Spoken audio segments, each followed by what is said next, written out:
Single dad says, "Don't board that plane." The millionaire freezes. Before anything else, if this video finds you well, wherever you are, let me know how it made you feel at the end. The hangar smelled like oil and cold metal and something older, the particular silence of machines that have carried human lives across the sky and returned them safely to the earth. Marcus Webb had learned to read that silence over 14 years of working with aircraft. Silence had textures. There was the silence of a well-maintained engine resting between flights. There was the silence of something about to fail, a silence with weight in it like the moment before a storm announces itself. He was on his back beneath the forward landing gear assembly of a Cessna Citation CJ-3 when he heard it. Not a sound exactly. More like the absence of a sound that should have been there. He rolled out slowly, wiped his hands on the rag tucked in his belt, and stood. The hangar was still mostly dark at 6:40 in the morning. The Ohio winter holding the light hostage until past 7. He reached up and clicked on his work lamp, tilting it toward the port side fuselage just below the wing root. There. A hairline fracture in the skin panel, barely 3 inches long, running parallel to a rivet line. Most people would have missed it. Most certified avionics engineers would have missed it. In certain lights, it looked like nothing more than a scratch, a surface imperfection left over from a minor ground handling incident. But Marcus had spent enough years around aircraft under pressure to know the difference between a scratch and a crack. And this was a crack. This was a crack that had been growing slowly, invisibly for months. He crouched and shone his light at a lower angle. The fracture caught the beam and opened slightly, a thin shadow appearing along its length. He pressed 2 fingers against the panel and felt the faintest flex. A give that should not have been there. His jaw tightened. He straightened up and looked at the maintenance log clipped to the nose wheel door. The jet had its last full inspection 14 weeks ago. Next scheduled was in 3 days. The current owner had filed a departure flight plan for 8 o'clock this morning. Marcus stood in the hangar and thought about that for a moment.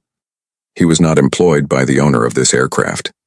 He was employed by Terrell Aviation Services, a mid-sized FBO that handled fueling, minor maintenance, and hangar rental for the private aircraft community at Millbrook Executive Airport. The Citation belonged to a woman named Victoria Hale, whose name Marcus had seen on departure manifests a dozen times over the past 2 years without ever attaching a face to it. Hale Consolidated. He'd seen that name on the financial news on the sides of buildings downtown. 43 floors of glass and steel with her family's name on it. He walked to the far end of the hangar where his son was sleeping. Eli Webb, 6 years old, was curled on a folded tarpaulin behind the tool bench. Wrapped in the dark green blanket Marcus kept in his truck for exactly this purpose. The boy's brown hair was pressed flat on one side from sleep. His small chest rose and fell with the steady rhythm of someone who trusted the world completely, or rather, who trusted the one person in it who had never given him reason not to. Marcus crouched beside him and spent a moment doing nothing but watching his son breathe. This was the part of his life that nobody saw. The alarm at 4:45, the bowl of oatmeal made in the dark, the backpack checked the night before, homework done, permission slip signed, lunch packed. The drive to the hangar on days when school started late and the sitter wasn't available. The boy sleeping in the truck for the first hour while Marcus worked. These were not things anyone praised him for. They were the architecture of his days. He touched Eli's shoulder gently. "Buddy, wake up a little."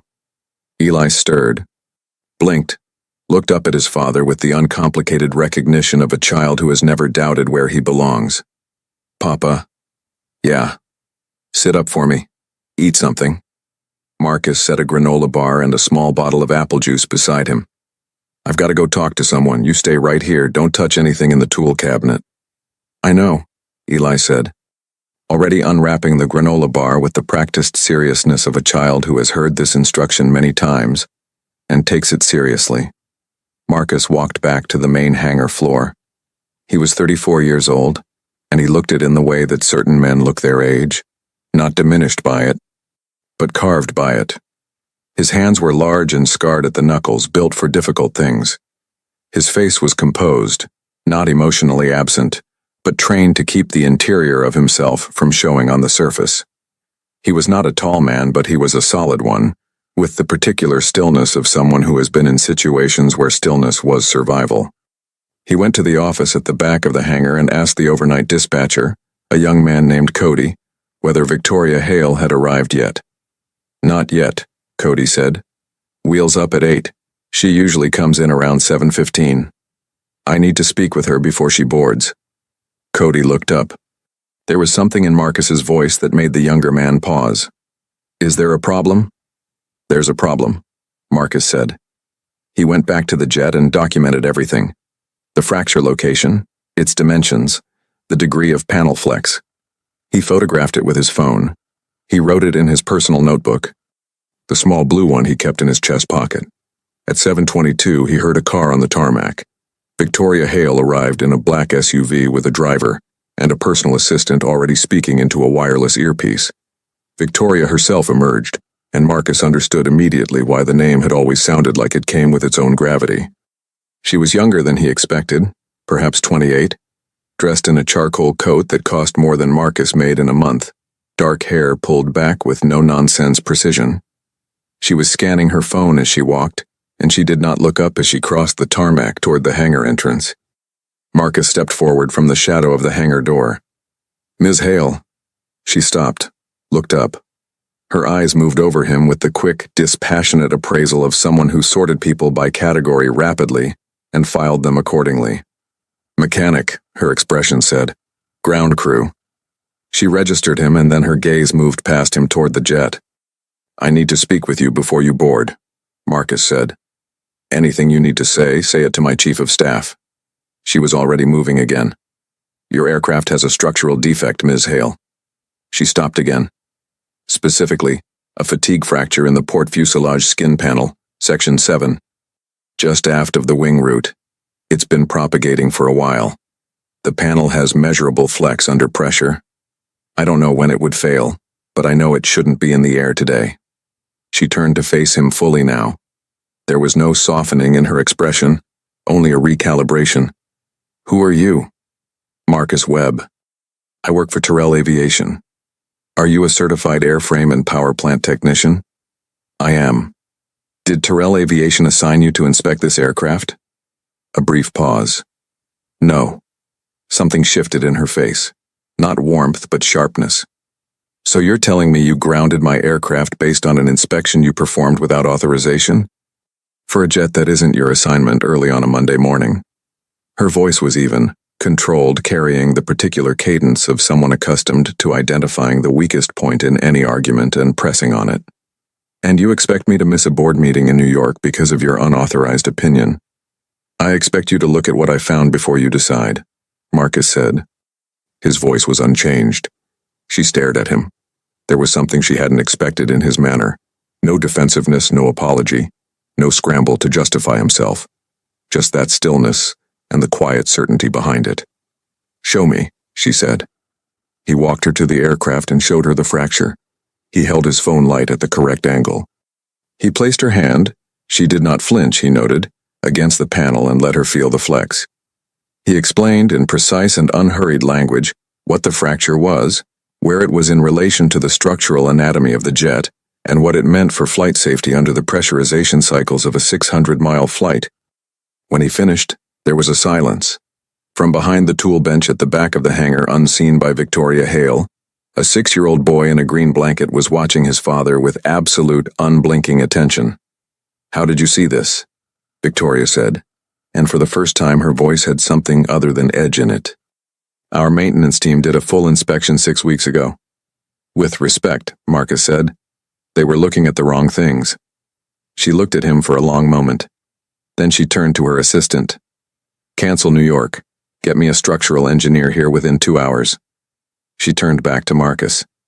"I'll need your documentation." "Already done," he said, and handed her the notebook page folded once. She took it. Looked at the careful, dense handwriting, the diagrams, the measurements. Something moved across her face that was hard to name.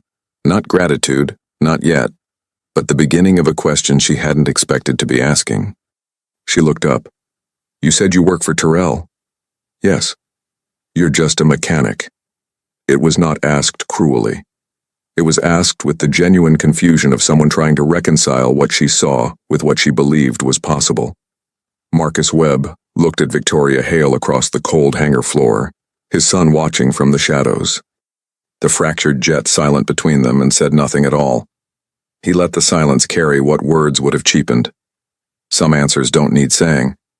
Some truths announce themselves simply by standing still and refusing to move. He didn't need to. Marcus Webb had not always been invisible.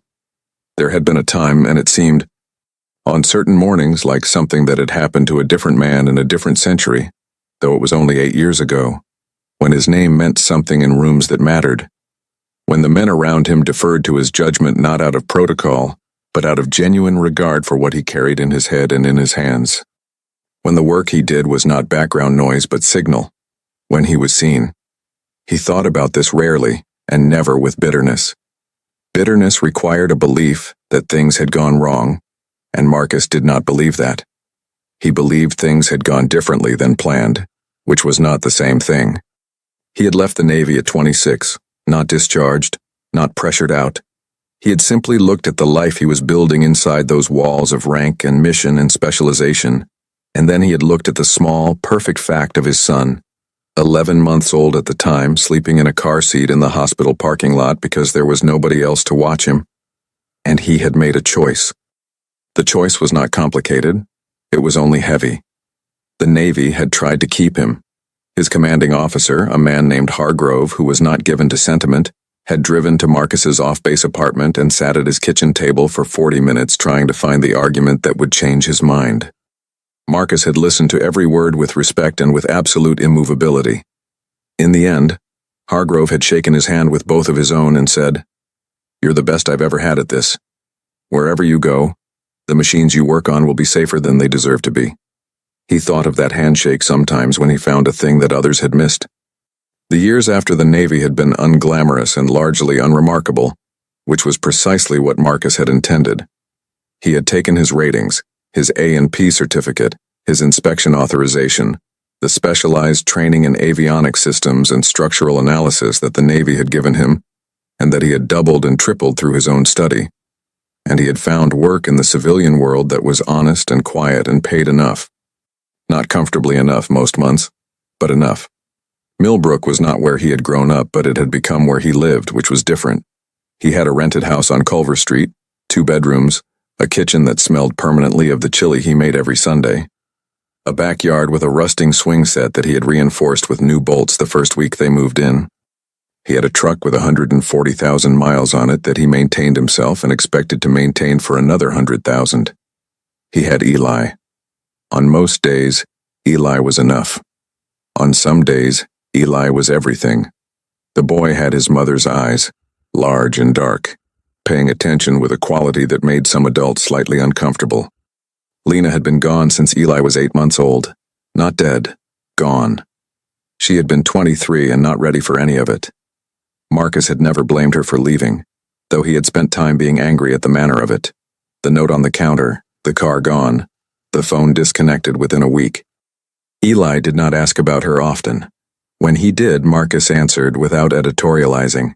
"She loved you. She wasn't ready. That's not your fault." He believed both of those things completely. Tuesday afternoon, 2 days after the incident with the Victoria Hale's jet, Marcus was on his knees in the hangar replacing a brake assembly on a King Air when he heard voices behind him. Voices that did not belong to any of the Terrell aviation staff. He did not turn immediately. He finished torquing the bolt he was working on, checked the torque reading twice, noted it in his log, and then stood. 3 men in suits were standing with Roger Terrell, his employer, a florid man in his 50s who managed the FBO with the particular nervousness of someone perpetually worried about losing accounts he couldn't afford to lose. The suits had the look of corporate legal, expensive, careful, professionally neutral. "Marcus," Roger said. He had the expression of a man walking across ice. "These gentlemen are from Hale Consolidated. They'd like a word." Marcus wiped his hands and waited. The lead attorney, a man named Briggs, who introduced himself with the efficient grace of someone who'd made a career of managing inconvenient people, explained that Hale Consolidated appreciated the safety concern Marcus had raised. The structural engineering team had confirmed the fracture. The aircraft had been grounded for repairs. Ms. Hale wished to convey her personal thanks. Marcus nodded. Then Briggs said the other thing. Ms. Hale also wants to ensure that the documentation you prepared, your personal notes, photographs, any written observations, are properly transferred to our maintenance file, as the authorized record holder for this aircraft. Marcus looked at him. I gave Ms. Hale a copy of my documentation on the morning of the incident. Yes, we'd like the originals as well. Your notebook, your phone photographs. A pause settled over the hangar. Roger Terrell was not meeting Marcus's eyes. My notebook is my personal record, Marcus said. My photographs are on my personal device. You're welcome to the copies I provided. Mr. Webb. Briggs's voice developed a texture it hadn't had before. Not threatening, but pressure-bearing. Ms. Hale is one of Terrell Aviation's most significant clients. This is a straightforward records request. Then it can be made through the proper channels, Marcus said. FSDO, FAA. I'll comply with any regulatory request through the appropriate process. Roger Terrell made a small, miserable sound.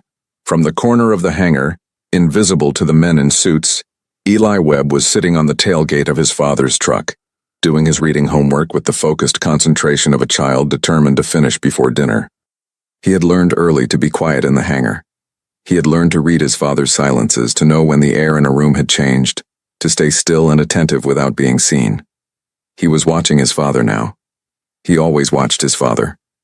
There was something Eli understood about Marcus Webb, something the boy could not have articulated at 6 years old, but which lived in him as a kind of bedrock conviction, which was that his father did not move. Not in the way that mattered. You could press on Marcus Webb and he would give you nothing. Not from stubbornness or pride, from something deeper than both, from a certainty about what was true and what was right that did not require the approval of anyone standing in front of him. Briggs left without the notebook. Roger Terrell asked Marcus to step into his office. The conversation was not hostile. Roger was not a bad man. He was a man with a business and a mortgage and a daughter in college, and he was frightened, and fear made him practical in ways that were not always principled. He explained that Hale Consolidated represented 12% of Terrell's annual revenue. He explained that Ms. Hale's team had been in contact about formalizing their relationship with the FBO, which meant more contracts, more work, more security. He explained all of this in the careful language of someone who knows he is asking a subordinate to do something the subordinate should not have to do. I need you to cooperate with their records request, Marcus. Roger, my personal documentation is mine. I'll cooperate with any legally mandated request. This could cost us the account. I understand. Roger looked at him with something close to exhausted admiration. Don't you care about this job? Marcus thought about Culver Street. The truck, the swing set. I care about it a lot, he said. He went back to the King Air and finished the brake assembly. That evening, sitting at the kitchen table while Eli ate the chili Marcus had reheated and described with great seriousness the social complexities of first grade, a narrative involving a disagreement about whose turn it was on the climbing structure and the diplomatic resolution engineered by their teacher. Marcus kept his face calm and his voice steady, and let his son's words fill the kitchen, the way light fills a room when the curtains are opened. Later, after Eli was asleep, he sat in the kitchen alone. On the table in front of him was a photograph in a plain wooden frame. The photograph showed a younger Marcus, 22, 23, standing with a group of men in front of an aircraft that bore no civilian markings. He was smiling in the photograph, which was rare. The men around him had the look of people who had done something very difficult together and were standing in the particular relief of the other side of it. He looked at the photograph for a while. He thought about what Hargrove had said and about the years since, and about the way a man can walk away from the largest version of himself and still show up every morning and put his hands to honest work without resentment, without theater, without asking anyone to witness it. That was not weakness. Marcus had decided long ago that it was the opposite of weakness. It was the hardest kind of discipline. The discipline of choosing what mattered over what was impressive. He thought about the woman in the charcoal coat standing on his tarmac in the cold, the way she had looked at his handwriting, The way she had said, "You're just a mechanic." The genuine confusion in it. Not cruelty, confusion. As though the world she operated in had taught her that men like Marcus Webb, quiet, undecorated, working for wages in a hangar before dawn, could not be what he so plainly, so calmly, was. Then he put the photograph face down. He would need it face down for what was coming. The structural engineer's report came back on Thursday. Marcus heard about it secondhand, from Cody at the front desk, who had heard it from one of the flight crew. The fracture had been worse than initially assessed. What Marcus had identified as a propagating fatigue crack had, upon full inspection by Hale Consolidated's contracted engineering firm, revealed secondary microfracturing along the adjacent rib, an indication that the panel had been under anomalous stress for a longer period than the 14 weeks since the last inspection. The aircraft had been grounded indefinitely pending a more comprehensive structural review. The engineering firm's preliminary report had apparently included language like early detection prevented catastrophic failure and consistent with pressurization-induced fatigue at altitude. Marcus learned all of this from Cody, who told him with the excited energy of someone sharing good news. Marcus thanked him and went back to work. He did not think about catastrophic failure. He had trained himself, long ago, not to think about outcomes that hadn't happened. He thought instead about the next aircraft on his list, a Piper Seneca with a fuel selector valve that had been intermittently stiff, a symptom with a range of possible causes, most of them manageable and one of them not. It was Friday morning when Victoria Hale came back. She came alone this time. No assistant, no SUV with a driver. She arrived in a dark gray sedan that she parked herself at the edge of the tarmac, and she was dressed differently, less armor in it, Marcus thought, though he wasn't sure why he noticed. Still composed. Still the posture of someone who had been taught since childhood that carriage communicated authority. But the coat was simpler, and she was carrying only a single leather portfolio, not the arsenal of bags and technology that had accompanied her Monday morning departure. Marcus was on the tarmac when she arrived, doing a pre-flight walk-around inspection on a Cirrus SR-22 that was scheduled to depart at 10. He saw her come through the gate and watched her locate him across the tarmac with the purposeful directness of someone who had already decided where they were going before they arrived. Mr. Webb. Ms. Hale. She stood a few feet away from him in the cold morning air with the flat Ohio sky behind her, and she looked at him the way she hadn't looked at him on Monday, not categorizing, not assessing, but genuinely examining, as though she was trying to reconcile two things that did not fit into the same frame. "I read the engineering report," she said. "I heard. They said what you found probably saved the aircraft and everyone on it." A pause. "That would have been me, my assistant, 2 pilots, and a colleague from the London office." Marcus kept his eyes on the Cirrus. "I'm glad you didn't board." She watched him work for a moment. "I want to apologize," she said, "for how I spoke to you Monday morning." Something in him was still and careful. "You were managing a disruption to your schedule," he said. "It's understandable." It was dismissive. "I treated you like you were." She stopped. "Like I was what I am," Marcus said, without edge. "A mechanic at an FBO, that's not inaccurate." "You know things," she said. And there was something almost frustrated in her voice, the frustration of someone who has had their categories disturbed and cannot yet build new ones to replace them. That the engineering team I pay $400 an hour couldn't find in a full inspection. "I'd like to understand that." He set down his clipboard and turned to face her properly. In the thin winter light, with the cold pressing color into her cheeks and the composed mask slightly down, she looked younger than she had on Monday. She looked, he thought, like someone who was more alone than she was accustomed to admitting. "Understanding it won't change what it is," he said. "Maybe not," she said, "but I'd like to try." The hangar door was open behind him. Somewhere in there, beyond the parked aircraft and the shadow of the far wall, Eli was sitting with his library book, a chapter book about a boy and a dog and a cross-country road trip, which he had been reading with the devoted seriousness of a scholar. Marcus was aware of his son the way he was always aware of his son, as a fact, as a weight, as a reason. "My son is in the hangar," Marcus said. "I have work until noon. After that, I'm taking him to lunch." She blinked. It was not what she had expected him to say. He could see that. Then I'll be brief, she said. She opened the leather portfolio. Inside was a document that Marcus recognized as a consulting contract, though this one was on Hale consolidated letterhead and appeared to have more zeros in it than anything he had been offered before. I want to hire you, directly, to review the maintenance and inspection protocols for our fleet. 6 aircraft. I want your eyes on them, your assessment, your recommendations, 3 days a month. Your rate, within reason. Marcus looked at the document without touching it. I have a job. I know.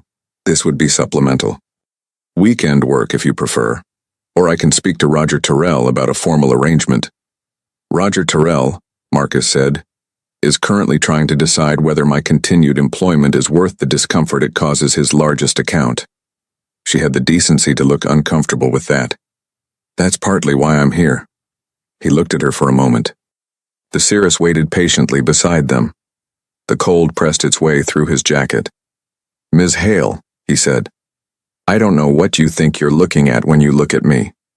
I think I'm looking at someone who's a great deal more than he appears to be, she said, and her voice had gone very even. Very careful, the way voices go when people are saying true things they weren't planning to say. A sound from the hangar. Both of them turned. Eli Webb was standing in the hangar doorway, library book tucked under one arm, looking out at them with that large-eyed, measuring attention. He looked at his father first. The quick, reassuring check of a child who has learned that when his father stands still and talks to someone in a quiet voice, everything is probably fine. Then he looked at Victoria Hale with the direct, unself-conscious curiosity of a 6-year-old who has not yet learned to pretend he isn't looking. That's my son, Marcus said. Victoria looked at the boy. Something moved across her face that she did not control in time.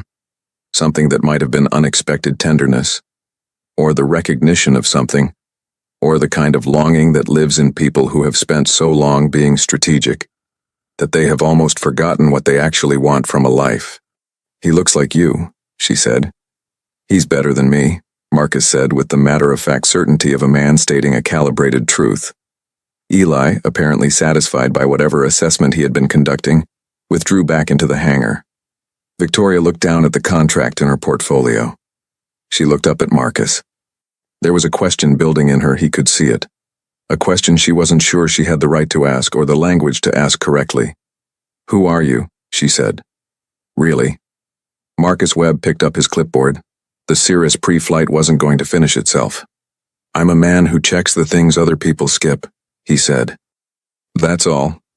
He went back to work. But as he moved along the port wing of the Cirrus, running his fingers along the leading edge with the unhurried precision of someone whose hands had been trained to find the things eyes missed, he was aware that she was still standing on the tarmac behind him. He was aware that she had not left. He was aware that she was watching him work with an expression he could not see but could feel somehow. The expression of someone standing at the edge of a question they are not yet ready to walk away from. On the tool bench inside the hangar, in the corner where the fluorescent light barely reached, Eli had opened his chapter book again, but he was not reading it. He was looking at the narrow rectangle of tarmac visible through the hangar door, at the gray sky beyond it, at his father's broad back moving steadily along the wing of the small white aircraft, at the woman standing still in the cold, watching. Eli Webb, 6 years old son of a man the world had decided to overlook, closed his book on his thumb to hold his page. He had a feeling. He didn't have words for it yet. But the feeling was clear and solid, and it sat in his chest like a stone warmed by sun, heavy in the good way, the way things feel when they are real. He looked at his father again. At the careful, methodical way Marcus moved along the wing. 2 fingers extended, pressing gently at intervals, reading the aircraft the way Eli's teacher read the classroom. That quality of total attention. That refusal to be hurried. Eli had grown up watching those hands. He had watched them fix a leaky faucet at 2 a.m. without complaint. He had watched them check every seatbelt before every drive. He had watched them produce 365 dinners out of a kitchen with 4 burners and a limited budget, with the same quiet competence they brought to landing gear assemblies and fuel selector valves. Other kids had fathers who coached their teams and drove new trucks. Eli had a father who got up before the sun and never once made Eli feel like a burden or an afterthought or anything less than the most important thing in any room they shared. The woman on the tarmac was still there. She was watching his father the way you watch something that surprises you, with the attention of someone revising their understanding of the world. Eli opened his chapter book, found his page. His father would finish the inspection. Then they would go to the diner on Porter Street and sit in the booth by the window, and Eli would talk, and his father would listen, completely, unhurriedly, as though nothing in the world mattered more. That had always been enough. Something was beginning. The letter from Terrell Aviation arrived on a Wednesday morning, slipped under the windshield wiper of Marcus's truck while he was inside the hangar performing a borescope inspection on a turbine engine. He found it when he walked out for his coffee break, a plain white envelope with the company logo in the upper left corner. His name typed on the front with the impersonal precision of documents that carry bad news. He read it standing beside his truck in the cold. Then he folded it carefully and put it in his jacket pocket and went back inside and finished the borescope inspection. He entered his findings in the log. He cleaned the instrument. He tagged the engine with his findings and his ID number and the date and time. Then he sat on the bumper of his truck and looked at the sky for a while. The letter was not a termination. It was a reassignment. A lateral move, as Roger's language carefully framed it, to the ground support division. Towing, fueling, equipment maintenance. Away from the aircraft. Away from the inspections and assessments and the quiet daily work of keeping things in the air that were supposed to stay in the air. The pay was the same. The title was different. The message was as clear as a hairline fracture in a fuselage panel. Roger had found a way to keep the account and keep Marcus without keeping Marcus where Marcus's judgment could create further inconvenience. He thought about fighting it. He had the standing to fight it. A union grievance, a call to the FAA about the circumstances. Any number of levers a man with his qualifications and his documented record could pull if he chose.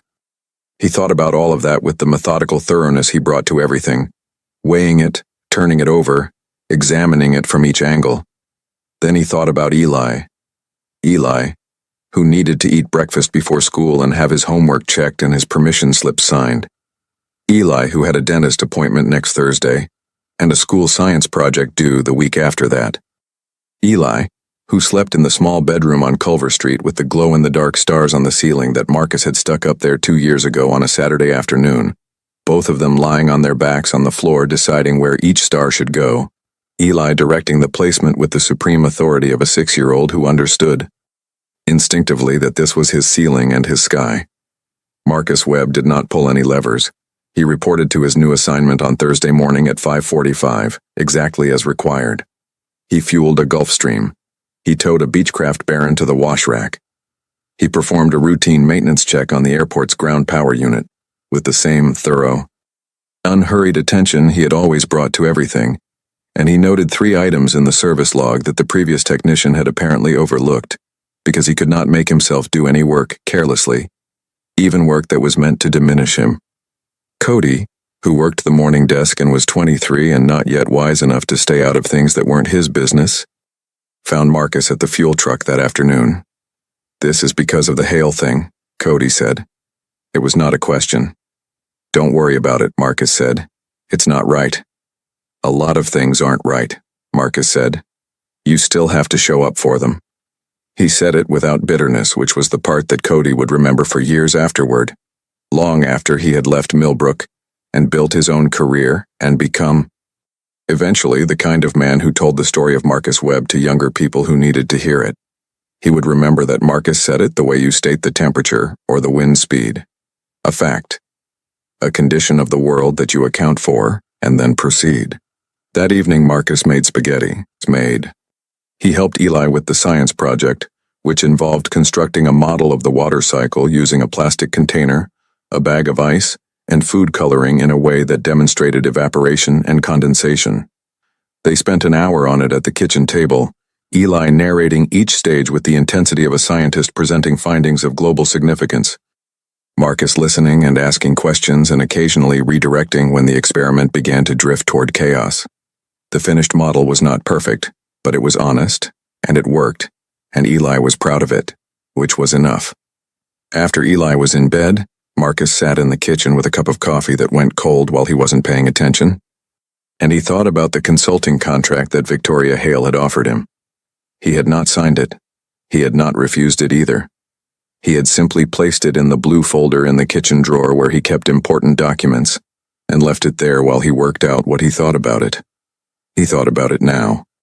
He thought about the woman who had arrived in charcoal armor and left in something quieter. He thought about the way she had looked at his handwriting in the notebook, not with condescension, but with a kind of startled attention, as though the density and precision of it had told her something she hadn't been prepared to receive. He thought about what she had said on the tarmac. "I think I'm looking at someone who's a great deal more than he appears to be," and about the way she had said it, not as a compliment deployed to get something, but as a genuine, slightly unsteady observation, the kind that escapes people when their defenses are briefly down. He was not a man who let himself want things easily. He had learned, through the specific education of loss and responsibility, and years of being the only adult in the room, to be careful with wanting. Wanting led to expectation, and expectation was a structural weakness, a point where pressure accumulated. But he thought about her. He thought about the cold morning air and the flat Ohio sky, and her standing still on the tarmac watching him work. He thought about the longing he had seen move across her face when she looked at Eli. Something in him recognized something in her, not romantically, not yet, but in the deeper and less articulate way that certain people recognize each other across the distance of very different lives. Something had been through something. Something had been lonely, in a way that wealth and competence couldn't fix. He pulled the blue folder out of the drawer. He looked at the contract. He thought about Roger Terrell. He thought about the reassignment letter folded in his jacket pocket. Then he thought about Hargrove, and the handshake, and the thing about being the best. He did not sign the contract that night, but he put it on top of the folder instead of back inside it. That was as close as Marcus Webb came to making a decision before he was ready. It was for him a significant movement. In his bedroom, 6 years old and dreaming, Eli Webb slept beneath his galaxy of glow-in-the-dark stars, the small, steady breathing of a child who has never had to wonder whether his father would be there in the morning, who has never had cause to wonder, who takes it as gravity, as given, as the most reliable fact in the universe. Outside on Culver Street, the Ohio winter settled its weight on everything. The truck sat in the driveway. The swing set stood in the backyard, its new bolts cold and solid, and holding exactly as they were meant to hold. Inside, a man who had given up everything once for the right reason sat at his kitchen table in the dark and tried, carefully, quietly, to figure out whether he had enough left to give something again. He had more than he knew. He always had. It was Eli who broke the silence, the way children sometimes do, not because they understand the full weight of what they're saying, but because they haven't yet learned to be afraid of the truth. They were at the diner on Porter Street, the one with the green booths and the laminated menus and the coffee that came in thick white mugs, on a Saturday morning 2 weeks after the reassignment. Eli had ordered the pancakes with the blueberries, which he ate with the methodical pleasure of someone who believes that good things deserve full attention. Marcus had his usual, 2 eggs over easy, wheat toast, black coffee, and he was reading the maintenance trade journal he kept in his jacket for exactly these Saturday mornings when Eli looked up from his pancakes and said, "Papa, why did the men in suits come to the hangar?" Marcus set down his journal. "You saw that?" he said. He was not surprised. He had assumed Eli had seen it. He wanted to understand what Eli had made of it. "I was on the tailgate," Eli said. "I didn't move. You said to stay." He considered this. The man with the shiny shoes was trying to make you give him something. "He was," Marcus said. "But you didn't." "No." Eli ate a blueberry. "Because it was yours. Because it was mine." Marcus agreed. Eli nodded with the solemn satisfaction of a child whose understanding has been confirmed. He ate another bite of pancake. Then he said carefully, as though he had been preparing the question for some time, "Papa, were you in the military?" The diner was warm. Someone's kid was laughing 2 booths over. Outside the window, Porter Street was doing its slow Saturday morning routine. A few cars, a man walking a dog, the bakery across the street just opening its door and releasing a thin thread of steam into the cold. Marcus looked at his son. "Why do you ask?" he said. "There's a picture," Eli said. "The one on the table that you put face down. I saw it once, before you turned it. The airplane in the picture doesn't have any numbers on it." Marcus was quiet for a moment. "I was," he said, "in the Navy. A long time ago." "What did you do?" "I fixed aircraft. Special ones." Eli considered this. How special? Marcus wrapped both hands around his coffee mug. Outside, the dog walker had stopped to let his dog investigate something on the sidewalk with great interest. A normal Saturday. A normal street. The particular ordinary miracle of a life that held together. "Special enough," Marcus said, "that I can't tell you most of it, not yet. Maybe when you're older." Eli accepted this with the equanimity of a child who has learned that some of his father's answers come in installments. "Is that why you could see the crack in the airplane? The lady's airplane?" "Partly." "What's the other part?" "Practice," Marcus said. "Paying attention for a long time." What Marcus did not say, what he had not said to anyone in 8 years, what lived in him the way old injuries live, present and structural, and no longer painful but never fully absent, was the rest of it. The full shape of what he had been, what he had done, what he had walked away from. He had been in the Navy, something that did not have a simple name in civilian life. His official rating had been aviation machinist's mate, which was accurate as far as it went, and about as complete as describing a surgeon as someone who works with knives. He had been attached, for the last 4 years of his service, to a unit whose designation appeared in no public documentation, and whose work involved aircraft that officially did not exist, in locations that officially had not been visited, performing missions that had officially not occurred. He had been the person those aircraft came back to. He had been the one who kept them in the air. The work had required a level of technical mastery that went beyond any civilian certification, beyond any conventional understanding of what an aircraft mechanic was or could be. He had worked on propulsion systems of his own partial design. He had developed inspection protocols for composite structures under combat stress loads that were later, much later, quietly, without attribution, incorporated into classified maintenance manuals. He had, on 2 occasions that he did not think about if he could avoid it, performed field repairs on aircraft under active hostile conditions, in the dark, with inadequate tools and the particular perfect focus that only comes when the alternative is unacceptable. Hargrove had not been his direct commanding officer. Hargrove had been 2 levels above that, and the fact that Hargrove had driven personally to Marcus's apartment to try to change his mind was a measure of what Marcus's departure had actually meant to the program, though Marcus had not fully understood that at the time, and had not allowed himself to think about it since. He had walked away. He had walked away because Eli needed someone to walk toward him, and Marcus was the only person available for that role. And that was that. None of this was knowable from looking at him. None of it showed in his face or his manner or the work clothes he wore to a small FBO in Ohio. That was deliberate. He had not hidden it out of shame or modesty. He did not feel ashamed of what he had done, and modesty was not precisely the right word for a man who had simply never required external confirmation of his own worth. He had hidden it because he had found in the years of single fatherhood and honest civilian work that the man he had been in the Navy and the man he was on Culver Street were not in conflict. They were the same man, the same hands, the same set of values, applied to different scales of problem. He did not need anyone to know. He did not need the credit. But things had been set in motion now that could not be easily stopped. It was the following Monday when the first of them arrived. Marcus was in the ground support bay, performing a scheduled service on the airport's primary ground power unit, when he heard a voice behind him that he had not heard in 8 years and had not expected to hear again. Still checking the things other people skip. Marcus did not turn immediately. He finished tightening the fitting he was working on. Then he stood up and turned around.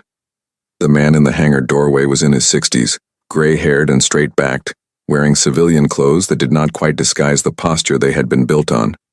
His eyes were the particular flat, Calm gray of someone who has spent a lifetime in rooms where emotional display was a liability. There was a scar along his jaw that had not been there 8 years ago, or had been less visible. His name was Colonel James Hargrove, retired, and he was looking at Marcus Webb the way Marcus had seen very few people look at anything, with a regard that was not sentimental, but was total. "Colonel," Marcus said. "I heard about the citation," Hargrove said. "I have people who keep track of things." Marcus said nothing. "I also heard about the reassignment." Something moved briefly in Hargrove's expression. Not anger, but its disciplined cousin. "That was wrong." "It's managed," Marcus said. "I know it is. That's not why I'm here." Hargrove stepped into the bay, and his eyes moved over the ground power unit with the automatic professional assessment that never fully left men like him. He looked back at Marcus. "Victoria Hale. Do you know who her father was?" Marcus waited. "Admiral Richard Hale. Retired. He was on the oversight committee for the program you worked in. He died 14 months ago." Hargrove held Marcus's gaze. His daughter inherited the company and a number of his private files. Files that apparently included a full performance record for a Navy technician who was described in those files as, he paused, and the pause had weight in it. And I am quoting directly, "the finest aviation systems specialist this program has produced in 30 years of operation." The ground power unit hummed quietly between them. "She found those files 3 weeks ago," Hargrove said. "She's been trying to understand what she was reading. She didn't know the name. She didn't know the face.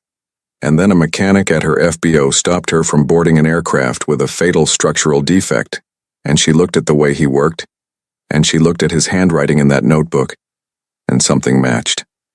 Marcus thought about the way Victoria had looked at the notebook page. The way her expression had shifted. Not just gratitude, something larger.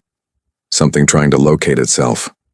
"She doesn't know yet," Hargrove said. "She suspects something. She doesn't have the full picture." Marcus sat down on the bumper of the ground power unit. He thought about the photograph face down on the kitchen table.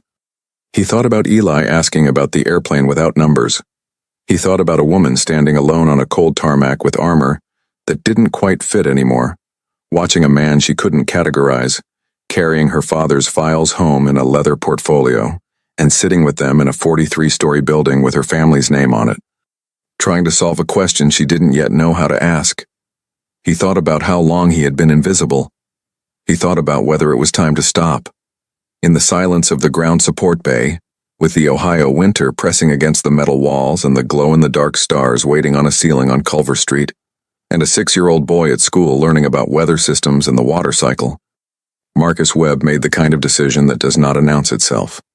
It arrived quietly, the way the right decision usually does, not as a revelation, but as the recognition of something that had already been true for some time. "Tell me what she knows," he said. Hargrove allowed himself something that in another man would have been called a smile.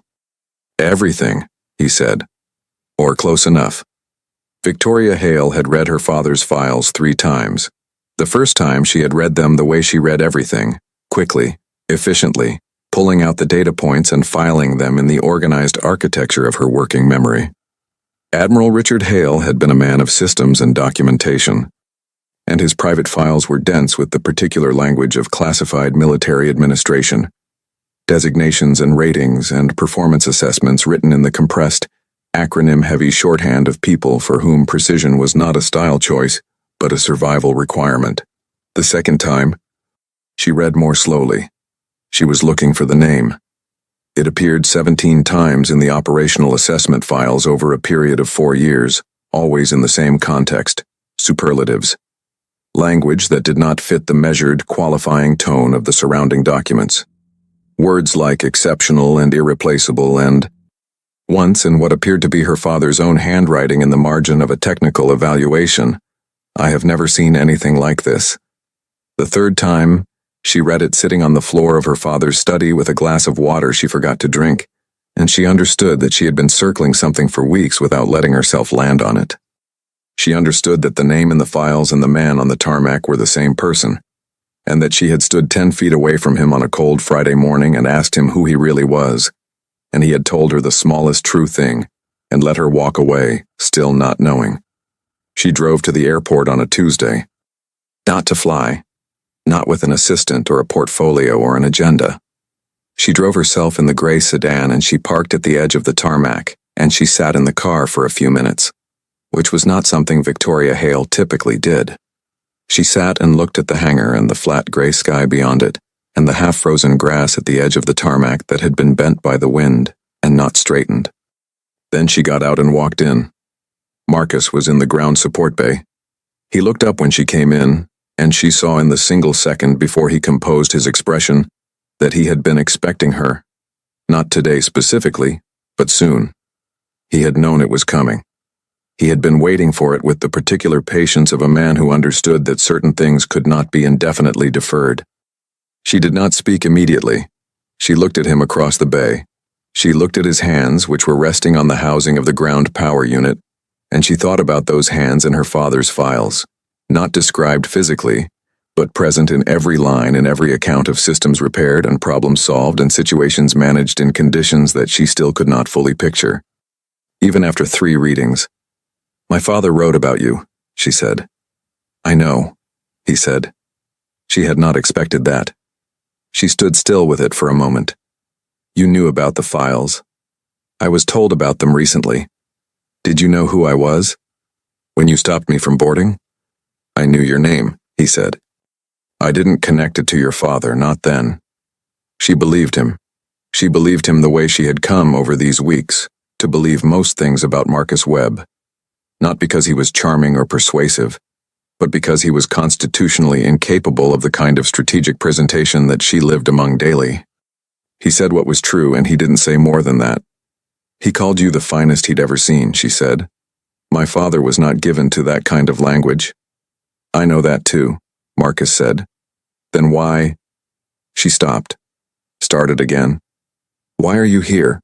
Why a small FBO in Ohio? Why?" She gestured, not unkindly, at the ground support bay, the fuel truck visible through the door behind her, the unglamorous ordinariness of all of it. Marcus was quiet for a long moment. Then he said, "Because my son needed someone here." The ground support bay was still. Somewhere outside, a small aircraft taxied past. Its engine a steady, purposeful drone. "That's it?" she said. And then, hearing herself, "I don't mean that dismissively. I mean, that's it," he said simply. "There wasn't any other reason I needed." She looked at him. She had been in rooms with powerful men her entire life, men with titles and holdings and the practiced ease of people who had never seriously doubted their own importance. She had learned to read them the way her father had taught her. Look for what they protect. Look for what they fear. Look for the gap between the person they present and the person they actually are. Marcus Webb had no gap. What he presented was what he was. A man who had been extraordinary in a place no one could see, who had chosen a child over a legacy, who had built a life out of honesty and discipline and the daily, unwitnessed work of being present for someone who needed him, who had been reassigned to fueling aircraft and had shown up on time and done the work well, and noted 3 items in the log that someone else had missed. Because he could not make himself do anything carelessly. She felt something break open in her chest. She had not expected that. She was not accustomed to being surprised by her own emotions. "I owe you my life," she said. "That's a strange thing to say to someone, but it's accurate." "You don't owe me anything," he said. "I did what I saw needed doing." "That's exactly what I mean." He looked at her, and for the first time, she saw past the composure. Not through it, but past it, the way you sometimes see the structure of a thing when the light catches it correctly. She saw a man who was tired in the specific way that men get tired when they have been strong for a long time entirely alone. Not broken, not diminished. Tired in the way of a load-bearing wall that has been doing its job faithfully and correctly and without recognition, and could go on doing it indefinitely, but would not refuse if someone offered to share the weight. "I'd like to know you," she said. "Not for the company. Not for the consulting arrangement. I'd like to—" She stopped. This was harder than she expected. She had not had to find language for this kind of wanting in a long time. I'd like to bring you coffee sometime. At the diner on Porter Street. With your son, if that would be all right. Something changed in Marcus Webb's face. It was not dramatic. It was not the kind of change that would have been visible to anyone who was not paying close attention. It was the kind of change that happens in the foundations of things. A small, structural shift that doesn't show on the surface, but changes the load-bearing arrangement of everything above it. Saturday mornings, he said. We go at 8. She nodded. She turned to leave. Ms. Hale. She stopped. Victoria, he said. Just her name. Said in the particular way a man says a name when he has decided to stop being careful about it. She didn't turn around, but he saw her shoulders change. She walked out of the ground support bay into the cold Ohio afternoon, and Marcus Webb stood with his hands on the housing of the ground power unit and felt for the first time in a very long time something that was not the absence of anything, something present and warm and structural, like a load distributed correctly across a well-built frame. He went back to work. Saturday came the way Saturdays come, without drama, carrying the ordinary weight of everything that matters. Marcus made oatmeal at 5:30 and let Eli sleep until 7, and then woke him gently with a hand on his shoulder and told him they were going to the diner. Eli emerged from sleep in stages, as he always did, blinking and serious, assessing the day from the beginning of it the way his father had taught him by example. At the diner, they took the booth by the window. Eli ordered his pancakes with blueberries. Marcus ordered his eggs. The coffee came in thick white mugs. Porter Street conducted its slow Saturday routine outside the glass. At 8:12, the gray sedan parked across the street. Victoria Hale crossed Porter Street in a coat that was simpler than the charcoal one, her hands in her pockets, her face open in a way that it had not been the first time Marcus had seen her. She came through the door and the hostess gestured toward the booth, and she walked the length of the diner the way people walk when they are slightly nervous and determined not to show it. And she stopped at the booth and looked at Eli and then at Marcus. Eli looked up from his pancakes. He looked at her with those large, measuring eyes. He looked at his father. He looked back at her. You're the lady from the hangar, he said. I am, she said. You watched my dad work. I did, she said. He's very good at it. Eli considered this with the gravity it deserved. Then he slid toward the window to make room and said, You can sit here. The coffee is really good. Victoria Hale sat down. Marcus looked at his son. Eli was already back to his pancakes, the matter settled as far as he was concerned. With the complete and generous certainty of a child who has grown up watching a man welcome every difficult problem with steady hands and open eyes, and has absorbed from that watching the understanding that the world is, on balance, a place where good things are possible, where honest work is enough, where the people worth knowing will recognize what matters when they see it. Outside the window, Porter Street went about its business. The bakery steamed. A dog investigated a lamppost. The Ohio sky sat flat and wide and pale above the buildings, the kind of sky that does not promise anything dramatic.